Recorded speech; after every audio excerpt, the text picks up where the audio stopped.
Hello guys, welcome back my channel Puja day. কেমন আছো তোমরা? আই হোপ কি তোমরা খুবই ভালো আছো আর আমিও খুবই ভালো আছি। তো এই যে হাতে মধ্যে পপকর্ন থামিয়ে চলে গেছে বাবুটা, মা এটা ভেজে দাও। এমনি তো ভাজতে জানে, কেন কি আমি যখনই রান্নাঘরে যাই কিছু বানাতে খাবার টাবার, তো দাঁড়িয়ে দাঁড়িয়ে দেখতে থাকে কী করি না করি। তো এই পপকর্নটা ভাজতেও জানে, পর ছোটো বাচ্চা, আমি রান্নাঘরে বেশি যেতে দিই না, ও গেল সাইডে দাঁড়িয়ে থাকে। তো এখানে দেখো কড়াই বসিয়ে দিচ্ছি, কড়াই দিয়ে দিলাম এই যে পপকর্ন।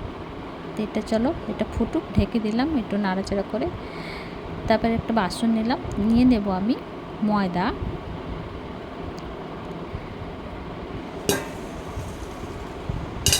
তো এই যে দেখো পপকর্নটা কত সুন্দর ফুটছে না?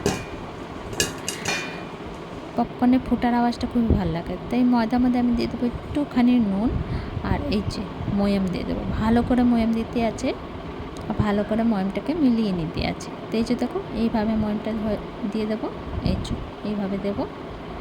এবার আমি গুনগুনা জল দিয়ে আটাটাকে সেনে নেব, সুন্দর করে সানবো।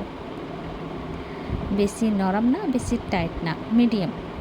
তো সুন্দর করে আটাটা সেনে নেব ভালো করে। তো বাবুটাও খাবার বানাতে খুব ভালোবাসে। তো এখানে দেখো আমার আটা সানা হয়ে গেছে। এবার আমি দুভাগ করে নেব প্রথমে। তো এই যে দেখো দুভাগ করে নেব, আধা আধা রেখে দেবো, আর এটাকে আবার ছোট ছোট করে কেটে নেব বরাবর করে। এবার আমি এটাকে গোল গোল করব, তারপর একটা মধ্যে দিয়ে একটা ছাতা বানিয়ে দেব। এই যে এইভাবে ছাতা বানিয়ে দেব। তো এটা হয়ে গেল একটা ডিজাইন। তো এইভাবে সমস্ত আমি বানিয়ে নেব, দেখতেও সুন্দর লাগবে। এই যে দেখো, তো এই যে সমস্ত আমার বানানো হয়ে গেছে। এবার আমি কড়াই বসিয়ে দিলাম, আর পাশে ছোট বাটিতে একটু জল দিলাম আর চিনি দিলাম, একটু চিনির সিরা বানাবো। এখানে কড়াই যখন ধোঁয়া বেরোতে লাগবে তখনই আমি রিফাইন অয়েলটা দেব। হালকা গরম হলে তারপরে যে আমি দেব এই যে ছোটো ছোটো করে রেখেছিলাম মিষ্টিগুলো, ওইটা। তো এটা আমি brown colour, dark brown colour fry করে নেব উলট পুলট করে।